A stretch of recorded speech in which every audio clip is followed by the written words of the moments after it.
Hello friends, welcome to fast mind law academy. मैं हूं doctor Sarfaraz और आज के इस सेशन के अंतर्गत हम सीपीसी को देखेंगे, सिविल प्रोसीजर कोड, सिविल प्रक्रिया संहिता। उसके अंतर्गत प्रोसीडिंग किस किस प्रकार होती है। कई सारे लोगों को ये कंफ्यूजन है कि सीपीसी पूरी हो गई लेकिन प्रॉपर तरीके से प्रोसीडिंग कैसे चलती है, सीपीसी के अंतर्गत क्या क्या कार्रवाई होती है, ये समझ नहीं आया। तो आज इस सेशन में हम इसी जो है कंटेंट को देखेंगे। यहाँ पर हम देख रहे हैं सीपीसी 1908, सिविल प्रक्रिया संहिता 1908। सीपीसी के अंतर्गत दो चीजें हम देखते हैं। अगर कोई सिविल नेचर का कोई सूट राइज होता है, किसी का कोई राइट अराइज होता है, कोई प्रॉपर्टी से रिलेटेड मैटर है, कोई कॉन्ट्रैक्ट के एनफोर्समेंट से संबंधित कोई मैटर है, किसी जो है प्रॉपर्टी के कॉन्ट्रैक्ट के संबंध में कोई इंजेक्शन का मैटर है, कोई पार्टनरशिप फर्म से रिलेटेड कोई मैटर है, ये सारे के सारे मैटर जो सिविल नेचर के हैं वो यहाँ पर सीपीसी के द्वारा कवर अप किए जाएंगे। नॉर्मली आप ये मान लीजिए कि अगर ए व्यक्ति बी व्यक्ति की जमीन पर, लैंड पर पोजीशन कर लेता है, कब्जा कर लेता है। अब ए व्यक्ति चाहता है कि मुझे वो जमीन वापस मिले, मुझे वो लैंड वापस मिले। अब दो तरीके हैं, या तो वो भी इतना जो है एक तरह से मजबूत होना चाहिए, स्ट्रांग होना चाहिए कि वो जाके वापस पोजीशन को छीन ले, वो दादा टाइप होना चाहिए, बदमाश होना चाहिए, उसके पास पावर होनी चाहिए, वो ऐसा कर सकता है। लेकिन उसमें भी एक इलीगलिटी आ जाएगी। लीगल तरीका ये है, लीगल प्रोविजंस जो आपको दिखाएंगे वो ये है कि अगर किसी व्यक्ति ने आपकी प्रॉपर्टी पर पोजीशन कर लिया तो आप उसे क्रिमिनल मैटर में चेंज ना करें। आप उससे जाके लड़ाई करेंगे, गोली चलाएंगे, लड़ाई हो जाएगी, हर्ट होगा, मर्डर होगा, तो ऐसी दशा में वो पूरे तरीके से क्रिमिनल मैटर हो जाएगा और फिर जो है वो प्रोसीड वहां पर होगा क्रिमिनल मैटर के तरीके से बीएनएसएस के अंतर्गत, जो है सीआरपीसी के अंतर्गत। आपके अगर प्रॉपर्टी पे पोजीशन कर लिया गया है, इलीगल पोजीशन लिया है उन्होंने, या आपने कोई कॉन्ट्रैक्ट किया था, कोई व्यक्ति आपके कॉन्ट्रैक्ट को परफॉर्म नहीं कर रहा है, आपने लैंड को परचेज किया था, वो आपको लैंड नहीं दे रहा है, तो ऐसी दशा में आपके पास एक तरीका है कि आप सीपीसी का प्रोसीजर फॉलो करें, सिविल प्रोसीजर कोड को फॉलो करें। और सिविल प्रोसीजर कोड के अंतर्गत आप क्या कर सकते हैं, दो तरीके हैं आपके पास जो यहां पर ये प्रोवाइड कराएगा। आप एक सूट इंस्टीट्यूट कर सकते हैं, आप एक जो है एप्लीकेशन लगा सकते हैं। दोनों में से कोई एक जो है तरीका हो सकता है, लेकिन जो मेन जो एक तरह से तरीका है, जो प्रॉपर तरीका है, वो सूट का है। इसका मतलब साफ है कि आप सबसे पहले जो है, जो यहां पर आपने साफ कर दिया, एक सूट इंस्टीट्यूट करेंगे, है ना। यहां पर प्रोसीडिंग कार्यवाही कैसे होगी,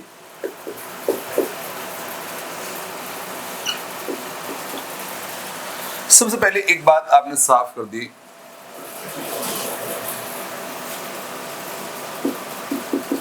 suit may be institute by the plaintiff. वादी के द्वारा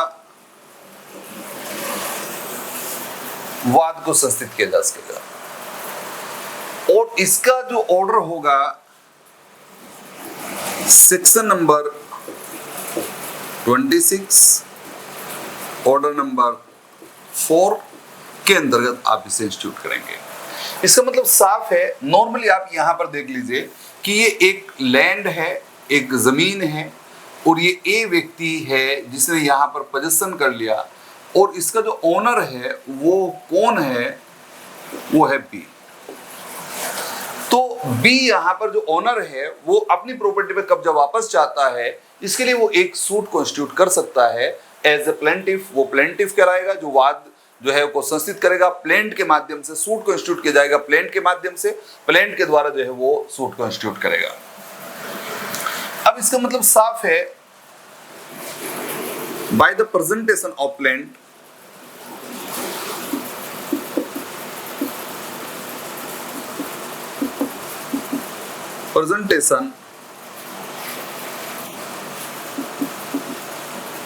ऑफ प्लेंट। प्लेंट को प्रस्तुत करके प्लेंट का पोर्शन जो है वो प्लेंट को प्रेजेंट करेंगे, तब आप जो है वो प्लेंट से रिलेटेड जो नोट करके नोट प्लेंट जो है आपके पास, जिसे आप वाद पत्र कहते हैं, ऑर्डर नंबर 7 के अंतर्गत आपको दिखाई पड़ेगा। कुल मिलाकर बात यह है कि अगर आपकी जमीन पे जो है कब्जा कर लिया, आपके कॉन्ट्रैक्ट को परफॉर्म नहीं किया जा रहा है, आप किसी और जो है सिविल मैटर से रिलेटेड आप जो है पीड़ित हैं, एग्रीव्ड हैं, आप एक वाद संस्थित करना चाहते हैं, एक प्लेंट तैयार करिए और प्लेंट तैयार करके उसे प्रेजेंट करके एक सूट को इंस्टीट्यूट करिए। अब यहां पर दूसरा जो पोर्शन होगा, जो प्रोसीडिंग दूसरी होगी, वो क्या होगी? अब जब आपका सूट इंस्टीट्यूट हो जाएगा तो दूसरी पार्टी को, एडवर्स पार्टी को, अपोजिट पार्टी को, डिफेंडेंट को, जो आपने डिफेंडेंट बनाया है, उसे समनिंग की जाएगी, उसे सूचना भेजी जाएगी। तो यहां समनिंग होगी,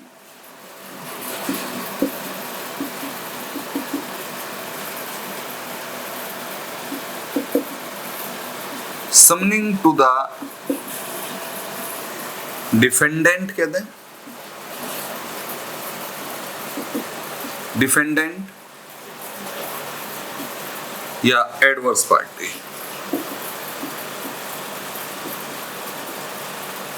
adverse party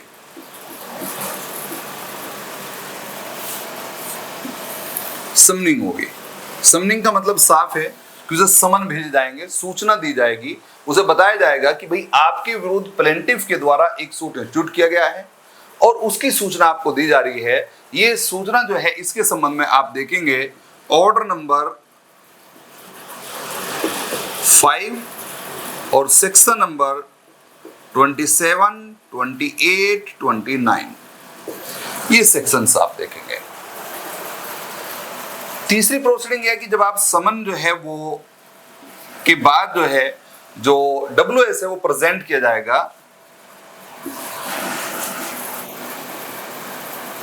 WS return statement will be presented by the defendant. By the defendant. एक प्रोसीडिंग ये भी आपकी होगी। इसका मतलब साफ है, अब जो है एक WS जिसे आप लिखित कथन कहते हैं, जिसे नॉर्मल भाषा में आप एक जवाब कहते हैं, यहाँ पर जो है जो समन हुआ था, समन के बाद आप एक जो प्लेंट आपके खिलाफ दाखिल हुआ है, जिसमें क्वेश्चन मार्क लगाया गया है कि आपने जमीन का कब्जा किया है, आप उसमें अपना जवाब देंगे कि आपने कब्जा किया है, क्या आप उसे एक्सेप्ट करते हैं, आप उसे डिनाई करते हैं, क्या वो आपकी जमीन थी, वो आप सारी बातें इसमें रखेंगे, WS देंगे। ये ऑर्डर नंबर 8 के साथ होगा। Order number 8। और उसके बाद जो है वो क्या होगा, इशूज फ्रेम किए जाएंगे। मेन प्रोसीडिंग हम देख रहे हैं, इशूज शैल बी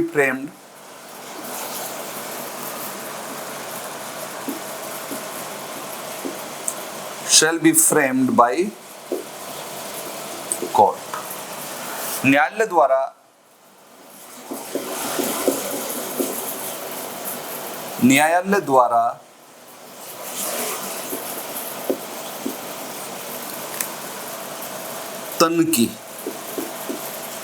तनकी कहते हैं या विवादक कहते हैं, विवादक का बनाया जाना।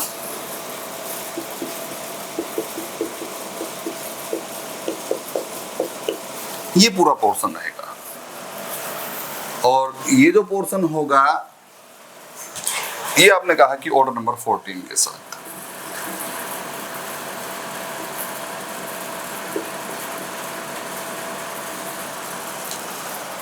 Order number 14। तो यहां तक का अभी कार्रवाई हुई है। सबसे पहली बात, अगर आप की जमीन पर कब्जा कर लिया है, आप चाहते हैं रिलीफ, तो आपको सबसे पहले एक सूट को इंस्टीट्यूट करना पड़ेगा। सूट के इसेंशियल एलिमेंट क्या हैं, उसमें पार्टी होनी चाहिए, जो आपका सब्जेक्ट मैटर है वो शो होना चाहिए, रिलीफ को क्लेम किया जाना चाहिए, वो पूरा पोर्शन सूट के अंतर्गत आएगा, इसेंशियल एलिमेंट को जब हम देखेंगे। लेकिन अभी ये है कि अगर आप एग्रीव्ड हैं, आप पीड़ित हैं, तो आप पहले सूट को एक जो है वो इंस्टीट्यूट करिए। ऑर्डर नंबर 4 सेक्शन नंबर 26 इस बात को बताएगा कि आप प्लेंट को प्रेजेंट करके डुप्लीकेट रूप में जो है वो एक तरह से प्रेजेंट करेंगे एफिडेविट लगा के, और जो है एक बात को आप संस्थित करेंगे कोर्ट के सामने आपसे प्रोड्यूस करके। कोर्ट फिर जो है दूसरी पार्टी को, एडवर्स पार्टी को या डिफेंडेंट को आप क्या करेगा, ये आपने साफ कर दिया, यहाँ पर क्या करेगा, डिफेंडेंट को वो एक सूचना देगा, एक समन भेजेगा। समन का जो प्रोसीजर है वो ऑर्डर नंबर 5 सेक्शन नंबर 27, 28, 29 के साथ देखेंगे। WS will be presented by defendant, जो लिखित कथन है वो प्रतिवादी के द्वारा जो है वो प्रस्तुत किया जाएगा ऑर्डर नंबर 8 के अंतर्गत, और issues shall be framed by the court, और न्यायालय द्वारा तनकी या विवादक का बनाया जाना, ये ऑर्डर नंबर 14 के साथ जो है वो कवर अप होगा। यहां तक का पोर्शन अभी देखा है, नेक्स्ट प्रोसीडिंग को अभी आगे देख रहे हैं। नेक्स्ट पोर्शन के साथ 4 चीजें अभी हमने देखी हैं। 5वें नंबर पे हम देखेंगे, अभी तक हमने क्या है, एक सूट को इंस्टीट्यूट कर दिया, सूट को इंस्टीट्यूट करने के बाद समन कर दिए डिफेंडेंट को, समनिंग के बाद उसने अपना WS सबमिट कर दिया, WS सबमिट होने के बाद कोर्ट ने इशूज फ्रेम कर दिए। अब यहां पर विटनेसेस को कॉल किया जाएगा, है ना, यहां पर विटनेसेस को कॉल किया जाएगा।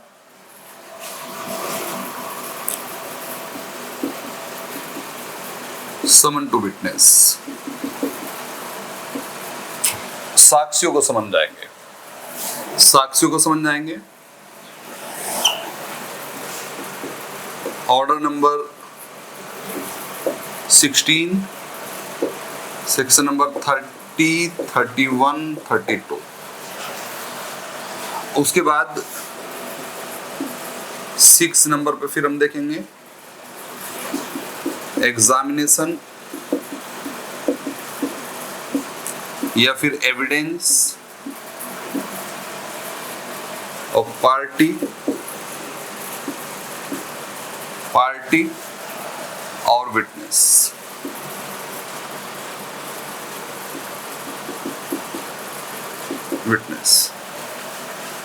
पक्षकार या साक्षी का साक्ष्य या परीक्षा। जब आपने विटनेसेस को कॉल कर लिया तो उसके बाद जो है वो एविडेंस और एग्जामिनेशन दोनों चीजें जो है वो ऑर्डर नंबर 18 के साथ हम कवर अप करेंगे।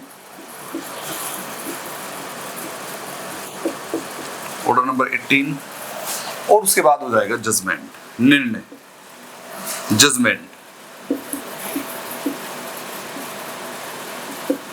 निर्णय।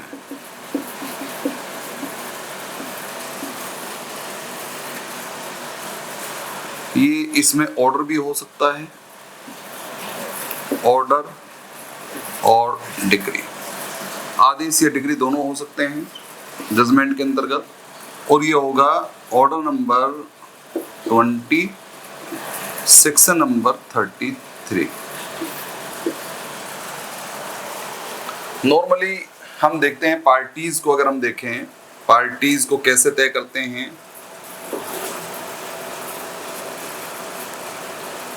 पार्टी जिसे आप पक्षकार कहते हैं। नंबर 1, पहली बात, सूट अगर आपका है तो सूट में जो पार्टी होती है वो 2 होती है। एक प्लेंटिफ जो सूट को इंस्टीट्यूट करता है, प्लेंटिफ, एक डिफेंडेंट, वादी, प्रतिवादी। दूसरी तरफ फिर होता है जजमेंट, निर्णय। जजमेंट होता है, उसमें भी 2 पार्टी होती हैं। एक होता है डिग्री होल्डर, डिग्री होल्डर जिसे आप डिक्रीदार कहते हैं, डिक्रीदार। एक होता है जजमेंट डेटर,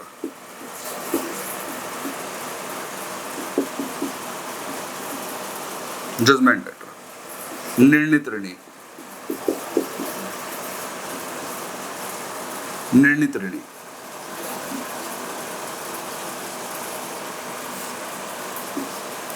फिर होता है अपील, आप दाखिल करते हैं अपील। अपील में आपके पास दो पार्टी होती है, यहां भी एक अपीलांट,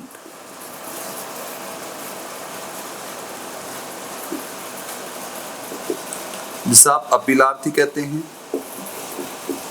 अपीलार्थी, और दूसरा होता है रेस्पोंडेंट, उत्तरदाता। तो ये जो है कुछ पार्टीज आपके पास रहती हैं। नॉर्मली हम देखते हैं कि जब आप कोई सूट इंस्टीट्यूट करते हैं तो एग्रीव्ड व्यक्ति है वो एक सूट को इंस्टीट्यूट करता है, उसे आप प्लेंटिफ कहते हैं। जिसके विरुद्ध सूट इंस्टीट्यूट किया जाता है उसे आप डिफेंडेंट कहते हैं। जब जजमेंट होता है तो एक पार्टी विन करती है, दूसरी पार्टी लॉस। इसका मतलब साफ है, एक की हार होती है, एक की जीत होती है, एक डिफीट हो जाता है। तो जो जीत जाता है उसे नॉर्मली आप डिग्री होल्डर कहते हैं, जिसके फेवर में डिग्री पास की गई है या जिसके फेवर में ऑर्डर दिया गया है, उसे आप डिग्री होल्डर कहते हैं। ये और दूसरी जो पार्टी है जो एक तरह से डिफीट हो गई, जिससे लॉस हुआ, वो जजमेंट डेटर कहलाता है, निर्णित ऋणी कहलाता है। जो एग्रीव्ड पर्सन है इनमें से वो अपील में चले जाता है। जो एग्रीव्ड है, पीड़ित है, जिसे लगता है कि नहीं जजमेंट मेरे फेवर में नहीं दिया गया, गलत तरीके से जो है जजमेंट दिया गया है, पैसे ले दे के जजमेंट दिया गया है, सोर्स सिफारिश से जजमेंट दिया गया है, मेरिट पे जजमेंट नहीं दिया गया है, वो क्या करेगा कि वो अपील में जाएगा। तो अपील में जाएगा तो इसका मतलब साफ है, उसे आप अपीलांट कहेंगे, है ना। ये अपीलांट है। अपीलांट का मतलब अपीलार्थी, और दूसरी पार्टी रेस्पोंडेंट। इसका मतलब जो हार गया था, जो जजमेंट डेटर था, वो अपील में गया होगा तो अब वो अपीलांट हो जाएगा, और जो डिग्री होल्डर था वो यहाँ पर रेस्पोंडेंट हो जाएगा। तो इस तरीके से यहाँ पर ये पार्टी रहेगी। इसका मतलब जजमेंट जो है वो यहाँ पर हो गया। अब जजमेंट के संबंध में आपने साफ कर दिया हु इज एग्रीव्ड। 7 नंबर पर हम देखेंगे who is aggrieved from the judgment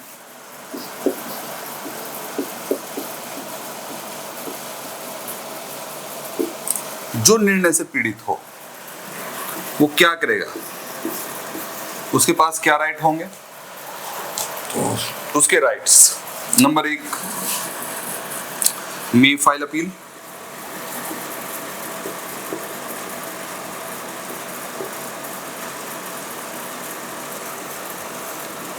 may file appeal.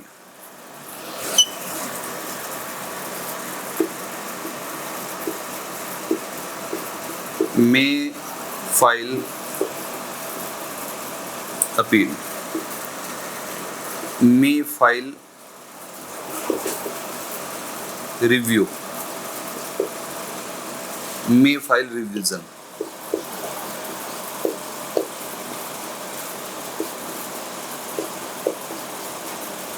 Revision appeal के लिए आप देखेंगे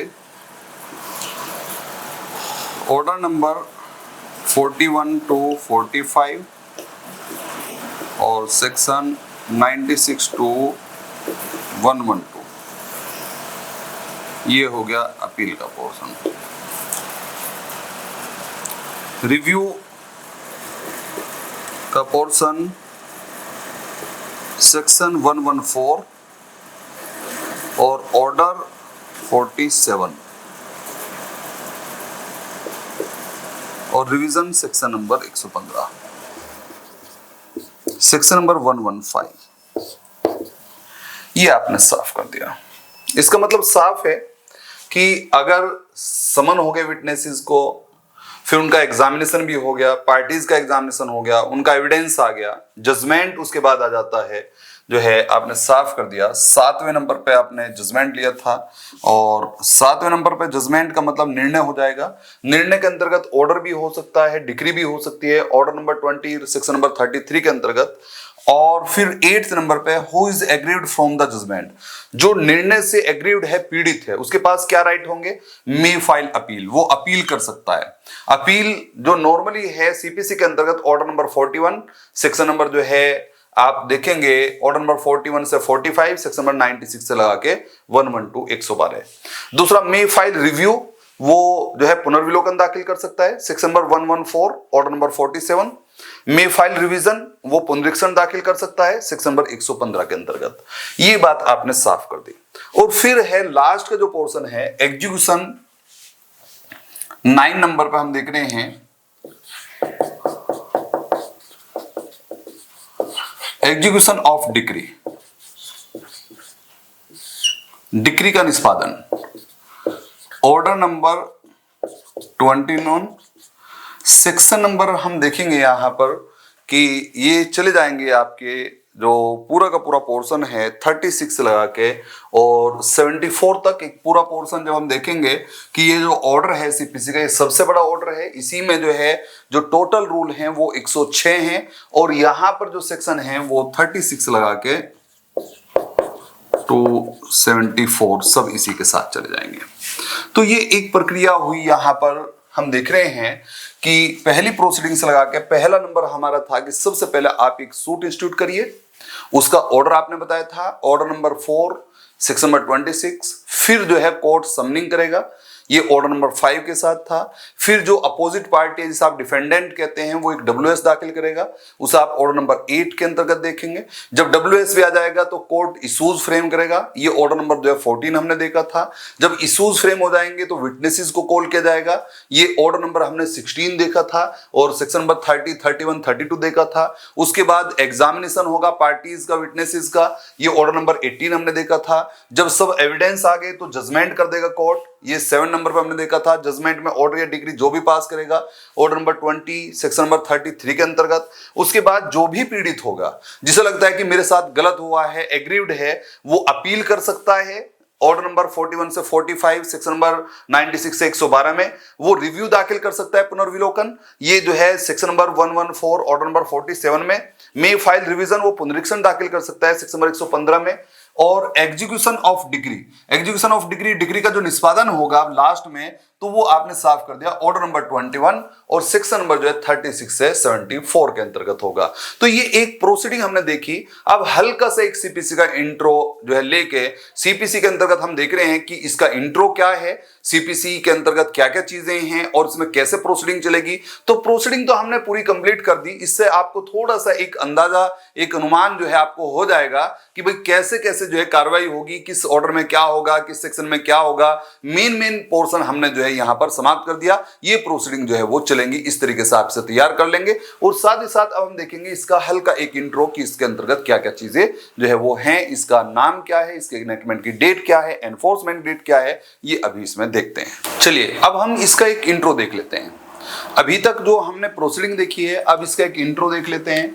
इंट्रो का पता होना बेहद जरूरी है, वो इसलिए कि यहां से नंबर तो मिलता ही मिलता है, साथ ही साथ एक कॉन्फिडेंस को भी डेवलप करता है।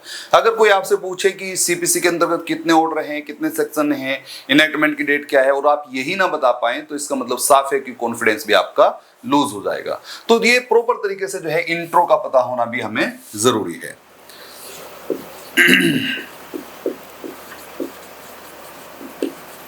इंट्रोडक्शन, और इंट्रोडक्शन के अंतर्गत हम देखेंगे इसका नंबर 1, इसका नेम देखेंगे। क्या नाम है भाई? नेम आप देखते हैं सिविल प्रोसीजर कोड 1908। फिर हम देखते हैं इसके इनेक्टमेंट की डेट।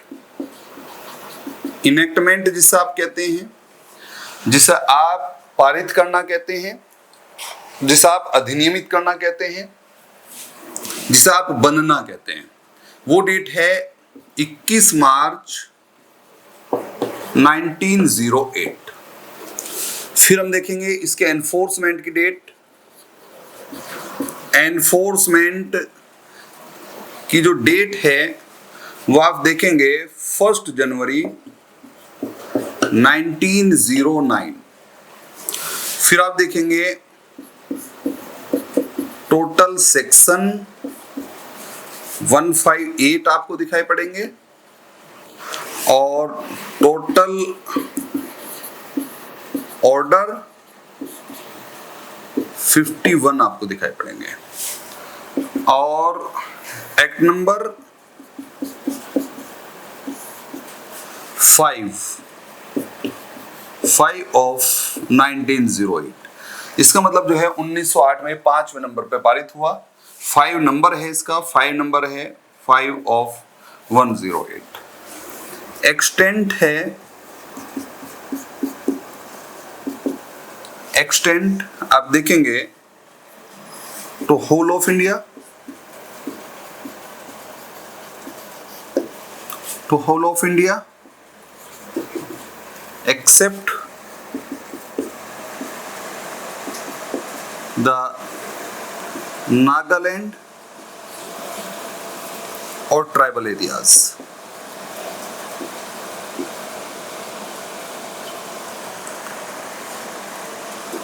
इसका मतलब पहले जो पोर्शन होता था, जिसका विस्तार होता था, वो होल ऑफ इंडिया पे था except the Jammu Kashmir and Nagaland और ट्राइबल एरियाज। लेकिन अब क्योंकि नागालैंड में ट्राइबल एरियाज हैं तो ट्राइबल एरियाज को पूरे तरीके से एग्जेम्प्ट किया गया है। हाँ, गवर्नमेंट वहाँ पर लागू कर दे, वहाँ की स्टेट गवर्नमेंट जो है लागू कर सकती है।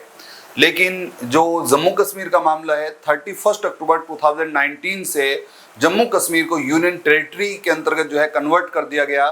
तो वहां से आपने इस बात को साफ कर दिया कि देखिए जो जम्मू कश्मीर पे अपने आप ये नियम जो है लागू होने प्रारंभ हो गए। तो अब यहाँ पर जम्मू कश्मीर नहीं लिखा हुआ है, बल्कि जो है वो ट्राइबल एरियाज को छोड़कर बाकी संपूर्ण भारत पे ये अपने आप में एप्लीकेबल है।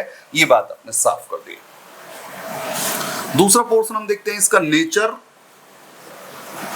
नेचर कैसा है भाई?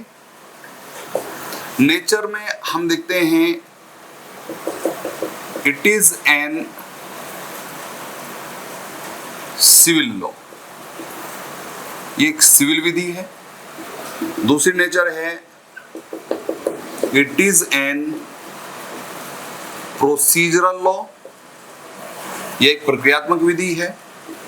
तीसरी बात देखते हैं it is an prospective law, यह एक भविष्यलक्षी विधि है। ये बात आपने साफ कर दी। ये इसकी नेचर है जिसे हम यहाँ पर जो है प्रॉपर तरीके से जो है वो देख रहे हैं। और साथ ही साथ जो है वो जब हम दूसरा खंड यहाँ पर देखते हैं, किसे हम सारवान जो है विधि कहेंगे, किसे प्रक्रियात्मक विधि कहेंगे, ये एक अलग पोर्शन हो जाएगा। जो राइट्स को लायबिलिटी क्रिएट करता है उसे सब्सटेंटिव लॉ कहते हैं। सब्सटेंटिव लॉ का जो पोर्शन मिलेगा वो आपको जैसे कॉन्ट्रैक्ट एक्ट है, टॉर्ट है, या जो है टीपी एक्ट है, वो सब सब्सटेंटिव हैं, वो आपको राइट देंगे। जबकि जो है उन राइट्स जो अराइज हो चुके हैं, अगर कोई उन्हें फुलफिल नहीं करता है तो उन्हें फुलफिल्ड कराने की प्रक्रिया जो है वो सीपीसी पूरी कराएगा। यहाँ पर आप वाद दाखिल करके उन जो एक तरह से जो अधिकार आपके उत्पन्न हो चुके थे, सर्जित हो चुके थे, क्रिएट हो चुके थे, उन्हें लागू कराएंगे। नेक्स्ट पोर्शन जो है ये भी है कि CPC included in the concurrent list, समवर्ती सूची में शामिल है।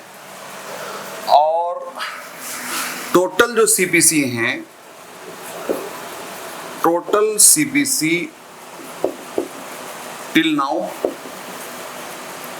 अभी तक जो टोटल सीपीसी हैं वो आपको दिखाई पड़ रही हैं। Number 1 CPC of 1859, CPC of 1877, CPC of 1882 और 4th नंबर की ये जो आपकी है सीपीसी 1908। तो कुल मिला के अभी तक जो सीपीसी आई हैं वो टोटल मिला के 4 सीपीसी आई हैं। सीपीसी 1859, सीपीसी 1877, सीपीसी 1882, सीपीसी 1908, ये 4 सीपीसी आई हैं। और ये जो सीपीसी है 1908 की, इसका इंट्रो ये है, ये अब रिपील्ड हो चुकी है, ये भी रिपील्ड हो चुकी है, ये भी रिपील्ड हो चुकी है, लेकिन ये एग्जिस्ट है, ये वर्तमान समय में लागू है। और इसे ही हम देख रहे हैं अभी कि सीपीसी 1908 का जो नेम है सिविल प्रोसीजर कोड 1908 है। इनेक्टमेंट की डेट 21 मार्च है, एनफोर्समेंट डेट 1 जनवरी है 1909। टोटल सेक्शन 158 हैं, टोटल ऑर्डर 51 है, एक्ट नंबर 5 है of 1908। Extend whole of India पे है, एक्सेप्ट द जो है ट्राइबल एरियाज। नेचर, इसकी जो प्रकृति है, नेचर है वो सिविल लॉ की है।